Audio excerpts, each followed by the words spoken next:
c'est compliqué. Donc merci beaucoup pour rappel bi nga xamante ne jot nga ñu ko defal tuuti xam naa ni revue de presse ñaaña bi tamit bëri na coow torop xanaa ma dugg ci benn affaire boo xamante ne j'aimerais qu'on en parle vite fait parce que aussi le temps est en train de passer mais du cas de Lamine Camara aussi parce que dafa nekk jeune boo xamante ne ñëpp tout le monde s'y attendait après cette Coupe d'Afrique des Nations que équipe yu bëri dinañ ko bàyyi xel équipe yu bëri dinañ ko bëgg a am donc ñaaña cité nañu tout à l'heure il y a le cas de Chelsea et de Juventus ñu koy bàyyi xel donc que penses-tu par rapport à ces choix d'équipe soo ko doon conseiller peut-être professeur di nga ko ne peut-être demal Chelsea wala demal Juventus wala non je t'aurais vu dans tel club ou tel club.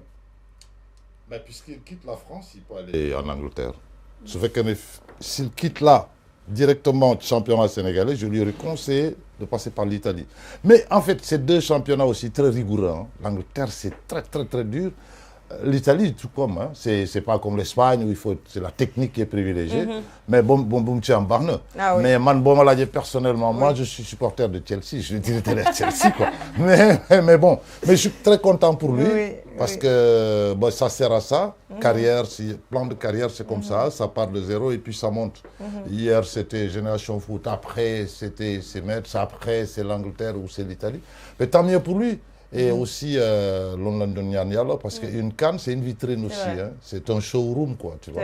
C'est vrai. Donc, on expose les meilleurs produits africains. Et voilà, donc lui...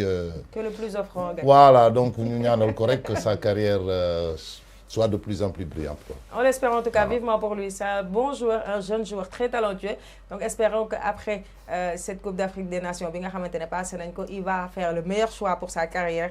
Et il va nous revenir encore meilleur qu'il était à cette CAN précédente pour indil ñu li nga xamante ne mooy Coupe d'Afrique 2025.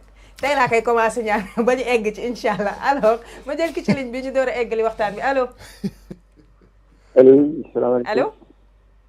tey waxuma bonjour salaamaaleykum la. waaw tey aleykum salaam Aliou mu baax bi na nga def. ça va bien merci. très bien merci alors dalal ak jàmm. alhamdulilah tout d'abord di nuyu allo. oui. allo oui tout d'abord di nuyu doyen Dabo. ñoom bibliothèque lañu ci Sénégal déjà. di leen ñaanal yàlla gudd fan. bu ànd ak wér quoi. te ñoom dañ leen di suivre bu baax par rapport à leur année bi ci sport et tout. di rafetlu émission bi pour mu neex foofu mu tànga j'aime bien la réaction des réactions de. moo tax ma leen di jaxase. parce que loolu mooy émission de sport ah parce que bu nooyee rek man dootuma bokk. effectivement. waaw loolu mais sant yàlla dans ce sens. alhamdulilah. léegi damay ñëw directement rek ci li ma doon wax ci Lamine Camara laay njëkkee. déjà parce que comme li ma doon wax dès le début du tournoi. dama ne woon buñ ko Lamine Camara moom la ñu waroon encadrer def ko pion essentiel pour que Sénégal mën a avancer gagner Coupe d'Afrique loolu laa doon mos a wax. je me rappelle. peut-être que ci militaire bi dañ ko bàyyi après il était seul pour m'aider avec Pape Matar Sarr ci contre Côte d'Ivoire moo taxoon ça a été un peu difficile. pour mun a maintenir kabam. mais bu ñu amoon un autre militaire Pape Gueye était blessé. mais là automatiquement il fallait mettre un autre militaire un Gana Gueye ou un Nampalys pour ñu mën a remplacer pour mun leen am ñeen appui.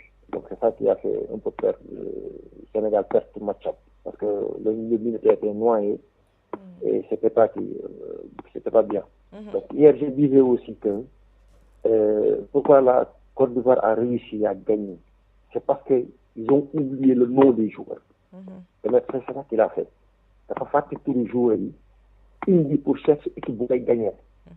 moo tax le numéro 24 comme numéro 3 j'oublie son nom. bi mu ko dugalee partant mu joué mu gis ne ñu ngi koy apporter une chose génne ko terrain bi c'est ça le football. Quand tu mets quelqu'un qui marche mu dugal ko en partant mu dox da nga koy essayé waat en partant bu xool tax dina defaat la même chose. s'il le refait lui day nekk pièce incontournable parce que à chaque fois le gosse a fait gagner la Côte d'Ivoire la coupe. donc ñeneen ñoo dugal mais c'est lui donc loolu lay am. day am basculement ci li nga xam ne ce choix da nga koy def nga koy maintenir pour nga mën di gagner match. donc loolu la ñuy wax ci wàllu Sadio Mané je l'ai dit toujours Sadio Mané bon comme ñu ngi koy xasee waaru jabar ak tout ça là ainsi de suite comme le football c'est un environnement. L'environnement dañ koy maa ngi naan tout à l'heure nañu préparer suñu Maroc aujourd'hui. ah oui. donc argument ne comme daf bi li ñu ko préparé baaxul ok mariage la on n'est pas contre du mariage mais à un bon moment ci moment de regroupement day def mariage bon voilà quoi tous ces aspects là c'est un peu compliqué donc mën na ko déstabiliser comme mën na tamit du ko déstabiliser mais mën nañ ça a joué un peu ci concentration aussi parce que nous tous boo amee jabar di ko xalaat di nekk terrain di xalaat ak jabar c'est ça pour rire quoi voilà quoi donc y a ces aspects là aussi xëy na moo ko wàññi match contre Côte d'Ivoire bi aussi dafa waroon jël rouge donc rouge boobu mun woon psychologiquement ça n'allait pas parce que beneen action rek ñu joxaat ko beneen carte ñu ko waroon jël jox ko jaune donc loolu psychologie la donc ñun staff moo tax ma ne toujours le staff l'entraîneur et le staff gis nga équipe match dafa baax parce que quand on dit match de foot ñu nekk ci ginnaaw da ngay indi sa équipe beneen équipe indi ngay sa plan yëpp teg mais ci biir bi ngay indi mën na changer donc loolu la entraîneur bi jël ak staff changer au moment où fi nga ko war a defee et c'est ça que va manquer pour ñu bañ a réussir suñu pour quand l'entraîneur dit que le Sénégal reste la meilleure équipe je suis d'accord pourquoi doyen Dabo wax na ko mais d'accord ma foofu ak moom parce que bu ne ñaari fas yi course kii mooy meilleur bi après keneen ki gagné donc fas bi nga xam ne moo doon meilleur favori la woon mais bu muy daw dafa trébuché moo tax kenn raw ko mais toujours bu ñu course sax dañ naan moom mooy favori encore bon je pense que entraîneur bi foofu la waxee le Sénégal reste toujours favori dans toutes les compétitions à venir parce que tamit toujours Sénégal di nga sóoraale bu baax ne kii di équipe bu ndaw moi sama entendement loolu la quoi pourquoi il dit que le Sénégal reste toujours la meilleure équipe quand même donc il n'a pas gagné loolu moo doon sama entendement et j'aime bien le débat Souleymane noonu la ko saf rek comme ça dina ne merci beaucoup Aliou merci beaucoup comme ni nga ñu ko tàmbalee chaque matin yow da nga ñu jox suñu ndekki suba teel mooy sa contribution donc tu rentres chaque matin pour nous donner li nga xamante ne moo di sa gis-gis te tuutaluñ ko benn yoon ndax gis-gisu kenn ku ci nekk nee naa leen même xale biy dem jardin même jaaykatu gerte bi même mécanicien bi koo xam ne xamul dara ci football c'est important pour nous parce que c'est dans les erreurs qu'on apprend tout le monde c'est dans les paroles de tout un chacun qu'on peut apprendre li nga xamante ne moo di sport bi donc merci beaucoup à toi Aliou ci sa intervention c'est très important man nee naa la yow laa ànduma ak tonton Abdoulaye Dabo donc moom mi nga xamante ne moom il est pour la Côte d'Ivoire Niagne pour la Côte d'Ivoire Adji Souleymane des fois son avis est mitigé man yow laa àndal Sénégal est la meilleure des équipes ce qu'il a dit là quand même nan ngay gisee roi des arènes nan ngay gisee ni roi des arènes ba pare ni kële moo mën mais quand même qu'on se dise la vérité ah oui Côte d'Ivoire yow fi déjà fu mu la jekku da lay dóor baa ngeen match nul wala nga gagné ko difficilement te soo ko gagné match amical Coupe d'Afrique Côte d'Ivoire bu la joree rek jox la benn wala jox la ñaar ni la génnal wala gagné la série Aliou xamul dara dama koy jaay rek dama koy jaay xamul dara alors merci à toi Niania Diouf ñoo di leen gërëm yéen ñi di intervenir même su ngeen wootewul ku ci mel ni Kendra Cissé qui dit merci parce qu'on a embelli son anniversaire c'est légitime Kendra joyeux anniversaire à toi aussi Menguez qui souhaite un joyeux anniversaire à Kendra de la part des sympathisants de Café du Sport Menguez yow naa la réserver benn mbaxuus parce que yow yaa may souhaiter joyeux anniversaire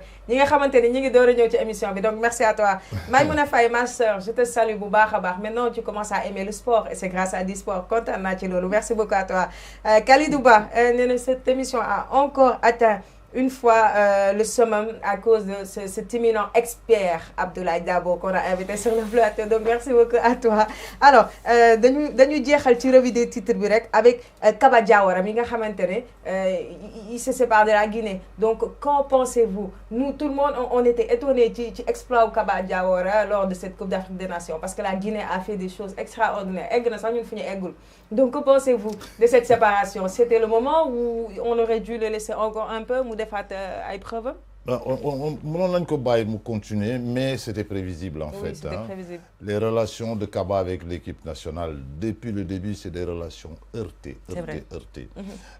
d'abord par rapport à l'instabilité qui caractérisait un peu le football guinéen ils ont eu une fédération 2 semaines avant la CAN c'était pas évident donc ci comité national provisoire lañ nekkoon et là il y avait aucune stabilité il y avait pas une politique technique définie qui permettait à Kaba Diawara de continuer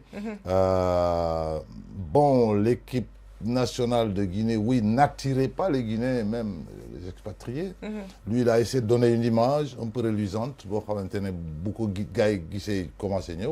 Bon, il a usé un peu de son passé de grand sportif, ayant joué en France pour essayer d'attirer le maximum, mais ce n'était pas toujours le cas, bien évidemment. Et puis maintenant, à l'interne, il y a trop de problèmes. Voilà, c'est un peu difficile. Et les ruptures profondes qu'il fallait apporter à cette équipe, il n'est pas allé jusqu'au bout. N'est-ce pas? Donc, il y a encore, comme Nico qui téléphonait les gars, il a joué parfois sur des noms, alors qu'il fallait rajeunir l'équipe courageusement. C'est des choix forts, hein, parce que bon, comme entraîneur, tous ces choix ne sont pas acceptés, mais il faut rester sur ses convictions. Bon, Kaba, c'est un jeune entraîneur aussi, qui n'avait pas cette grosse expérience, qui a beaucoup appris avec la Guinée. Depuis plus de 40 ans, ils sont arrivés quand même dans le top 8 hein, de la CAN. Ce n'était pas arrivé depuis très très très longtemps. C'est vrai. Voilà, et que cette équipe, je pense que c'est la classe dirigeante guinéenne qui doit s'unir autour de l'essentiel pour que moi, vraiment, on travaille, qui puisse être dans la durée. Sinon, tout ce qui est instable, c'est dans la taroule, quoi, tu vois, c'est pas sur du solide. Donc c'est très très difficile parce que performance, elle s'inscrit dans la durée. C'est pas dans le court terme. Moi, mais court terme aussi, tu t'arrêtes très vite. Oui. Donc pour avoir un truc un peu dans le temps, il faut s'inscrire dans la durée. Bon, c'est dommage, hein. Bon, moi j'aurais souhaité qu'il continue, naturellement. Mais bon, voilà, c'est aussi ça le sort des entraîneurs. Hein. C'est l'un des métiers les plus passionnants, mais les plus instables aussi. Hein. Aujourd'hui, voilà, vous êtes héros, demain vous êtes zéro, quoi. C'est comme le dit Mbaye Sène, c'est le métier le plus ingrat, mon président de la République.